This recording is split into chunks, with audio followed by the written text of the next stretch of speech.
vidéo, il sera sujet du stabilisateur de direction. Deuxième capsule sur le stabilisateur de direction. J'explique. Je vais vous conter une histoire qui est une vérité. J'ai rencontré une personne, son riker a tendance à se déplacer tout le temps à droite, toujours à droite. Et on l'entend quand elle n'est pas contente sur sa moto. Elle l'a fait enligner à plusieurs reprises la saison passée. Cette année aussi, elle l'a fait enligner. Elle était prête à la changer pour un autre moto. Elle a eu le même problème. Et j'explique pourquoi. Le stabilisateur de direction, c'est fait par des ingénieurs qui ont quand même une certaine intelligence. Non?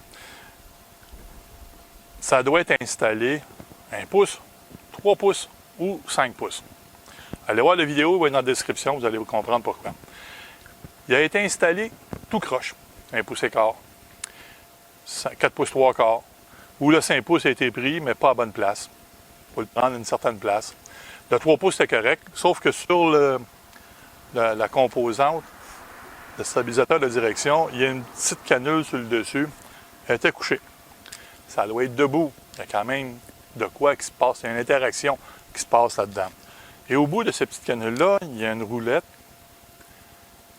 qu'on doit tourner pour mettre une certaine tension, une certaine résistance.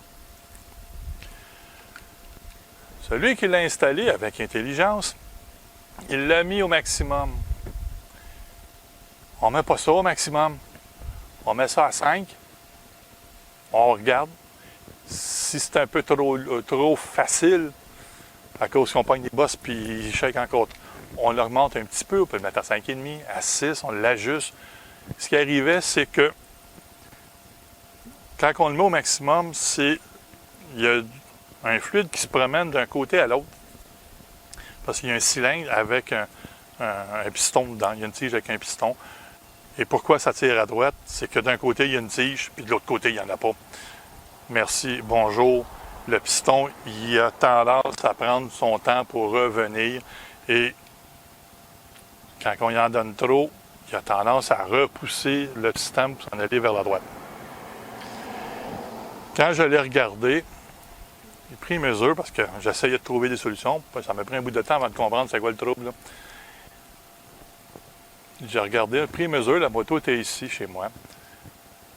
On a pris mesure, j'ai dit non, c'est 1 pouce, 3 pouces, il était bon.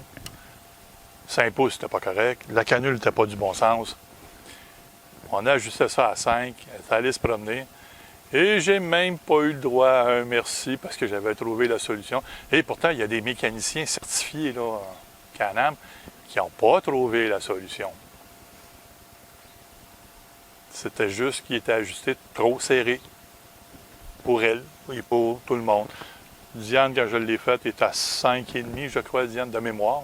Parce qu'elle a été faite il y a 1 an ou 2. La mienne est à peu près ça, 5,5, 6. Faites attention quand vous les ajustez. Ça paraît innocent comme morceau, mais c'est ce qui fait que vous avez du plaisir avec vos machines. Et ça y a coûté cher, là. Elle a changé les mags, parce qu'il y en avait un qui était poqué. Il y avait une barre de direction qui était un peu lousse. Ils l'ont changé. Elle a passé du temps chez les concessionnaires. Ah oui, elle voulait vraiment, elle m'avait dit à un moment donné, je vais vendre la moto, je m'en acheter un autre. La moto n'est pas bonne. Il y a quelque chose. La frame n'est pas alignée. C'est pas le frame.